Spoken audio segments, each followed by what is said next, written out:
সব সময় প্রশংসা করতে হবে কার? আল্লাহ। প্রশংসা করলে খুশি হয় কে? আল্লাহ। আল্লাহর প্রশংসা করলে আল্লাহ খুশি হয়ে যায়, আর শয়তান বেজার হয়ে যায়। শয়তান এই পৃথিবীতে সবচেয়ে বেশি মাজলুল হয়েছিল, অপদস্থ অপমানিত হয়েছিল দুইটা দিনে। এক হচ্ছে বদরের দিনে সে সবচেয়ে বেশি অপমানিত হয়েছিল।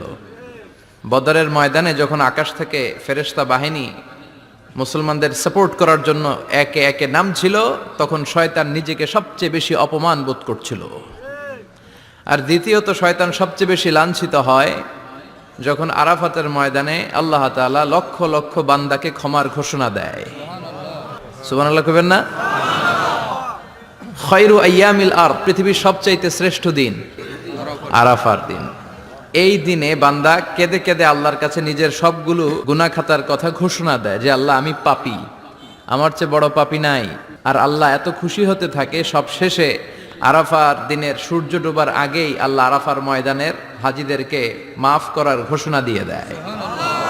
এই দুই দিন শয়তান নিজেকে সবচেয়ে বেশি অপমানিত ফিল করে, অপদস্থ ফিল করে। অনুরূপভাবে 365 দিনের প্রতিদিনই বান্দা যখন আল্লাহর কাছে ক্ষমা চায়, আল্লাহ তখন খুশি হয়ে যায়। সুবহানাল্লাহ পড়েন। আর শয়তান নারাজ হয়ে যায়। আমাদের মিশন হচ্ছে আমরা আল্লাহরে খুশি করতে চাই। বিষ্ণু বলেছেন, বিপদের প্রথম ধাক্কায় যে সবর ধারণ করতে পারে সেই তো সবুর। এজন্য বিষ্ণু দোয়া করতেন, আল্লাহুম্মা জাআলনি সাবুরা, আল্লাহ আপনি আমারে ধৈর্যশীল বানান।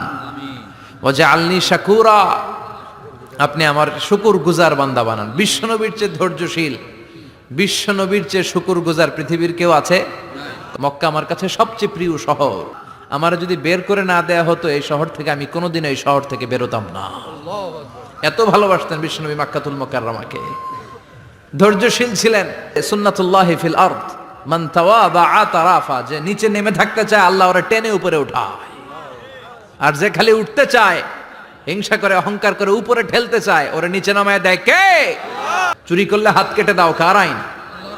এই কাজ আদম তুমি দুনিয়াতে যেয়ে করবা। জিনা করলে ডেথ পেনাল্টি, হেড অফ, শিরচ্ছেদ করে দাও, কার আইন? খলিফা হিসেবে মানুষ এসে করবে। মানুষকে আল্লাহ আশরাফুল মাখলুকাত বানিয়ে দিলেন। বিশ্বনবী যখন 15 কিংবা 20 বয়স, কোন বর্ণনায় এসেছে 15, কোন বর্ণনায় 20, তখন তিনি একটা ছাত্র সংগঠন করেছিলেন, ইয়াং স্টারদের একটা অর্গানাইজেশন করেছিলেন। ওটার নাম তিনি দিয়েছিলেন হালাফুল ফুদুল।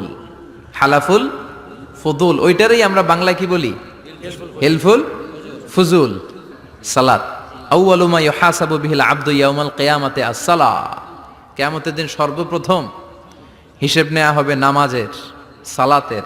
নবী ইন্তেকাল করবেন, রূহ বের হয়ে যাচ্ছে, 2-3টা শব্দ বললেন, এর মধ্যে একটা ছিল সালাত। সালাত, উম্মতেরা নামাজ নামাজ। ওমরে ফারুক, ওনার কাছে আবু লুলু আল মাজুসি, এক অগ্নি উপাসক এসে বিচার দিল, ইয়া ওমর আল ফারুক, আমার মনিবের নাম হচ্ছে মুগীরা ইবনে শুবা, সে প্রতিদিন 4 দিরহাম করে আমার কাছে চার্জ করে। এত টাকা চার্জ করে কেন?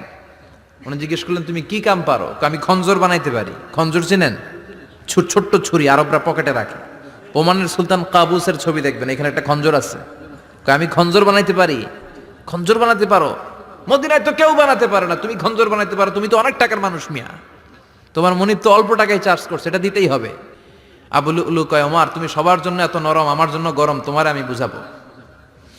সে বাড়িতে যে একটা খঞ্জর বানালো, মাকবাদাতুহু ফি ওয়াসাতিহি, যে খঞ্জরের হ্যান্ডেল হচ্ছে মাঝখানে, 2 দিকে ধারালো ছুরি, এটার ধার দেয়। আর কয়, ওমর তোরে আমি বুঝাবো।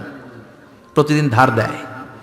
সাইয়েদনা ওমরে ফারুক মসজিদে নববীর ইমাম, তখন ওনারা অন্ধকারে নামাজ পড়তেন আউয়াল ওয়াক্তে। আমরা তো দেরি করে পড়ি, সুন্নাহ অনুযায়ী আগে আগে পড়া ভালো। আপনি মসজিদুল হারামে গেলে দেখবেন যে কত আগে ফজর পড়ে। ফজরের 1-1.5 ঘন্টা পরে সূর্য ওঠে, ঠিক কিনা? তো সে একবার ছদ্মবেশে ফজরের সময় প্রথম কাতারে যে হাজির, আসলে কিন্তু মাজুসি, সূর্যের পূজা করে। খঞ্জরটা নিয়ে এসে দাঁড়ালেন। ওমরে ফারুক ফজরের সময় ঢুকলেন, বললেন আকিমিস সালাহ, একামত দাও। একামত দেয়া হলো। ওমরে ফারুক আল্লাহু আকবার বলে অন্ধকারে ফজরের সালাত শুরু করলেন। প্রথম রাকাত যখন পড়ে ফেললেন, রুকুতে যাবে, ইন দ্য মিন টাইম সে খঞ্জর বের করে ওমরে ফারুককে 3টা স্টেবিং করেছে। একটা নাভিতে মারার সাথে সাথে নাভিটা কেটে গেল, আর একটা এই পাশে পাজরে, আর একটা পেটের মাঝখানে, পেটও কেটে গেল। ওমরে ফারুক বললেন, কাতালানি আল কালব, এক কুকুর আমারে মেরে ফেলেছে। ওমরে ফারুককে পিছনে নিয়ে যাওয়া হলো, আব্দুর রহমান ইবনে আউফকে টেনে ইমামতির জায়গায় নেওয়া হলো, আর সে কাতারের মাঝখান দিয়ে খঞ্জর ঘুরাতে ঘুরাতে আগাতে লাগলো। ওর খঞ্জরের আঘাতে 7 থেকে 8 জন সাহাবী স্পট ডেথ, জায়গায় শেষ।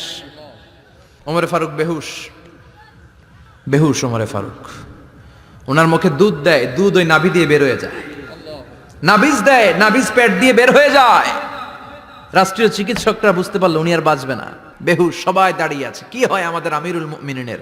10টি বছর তিনি অর্ধ পৃথিবীর শাসন করেছেন, উনার ভয়ে বাঘে মহিষে এক ঘাটে পানি খেত। হুশ ফেরার পরে আমার দায়িত্বে, আমার নেতৃত্বে যে ফজরের একটা নামাজ শুরু হয়েছিল, এটা কি ঠিক মতো শেষ হয়েছিল? আসাল্লান নাস, মানুষের নামাজটা পড়ছিল, এক রাকাতের দায়িত্ব পালন করতে পেরেছে, এরপর হুশ নাই। বাকি এক রাকাতের কি হয়েছে? মুসল্লিদের কি হয়েছে? সালাতটা ওয়াক্ত মতো হয়েছে কিনা? আসাল্লান নাস, এটা ছিল ওমরে ফারুকের প্রশ্ন। সুবহানাল্লাহ কইবেন না? তাহলে এই সালাতের গুরুত্ব আছে না নাই? সর্বপ্রথম এই সালাতের ব্যাপারে in the day of judgement আমাদেরকে প্রশ্ন করবে কে? নামাজ। নামাজ, এই নামাজ যাতে মিস হয়ে না যায়। সব মিস হতে পারে, নামাজ মিস হতে পারে না। আল্লাহ তুমি বুঝার তৌফিক দান করো। আমিন।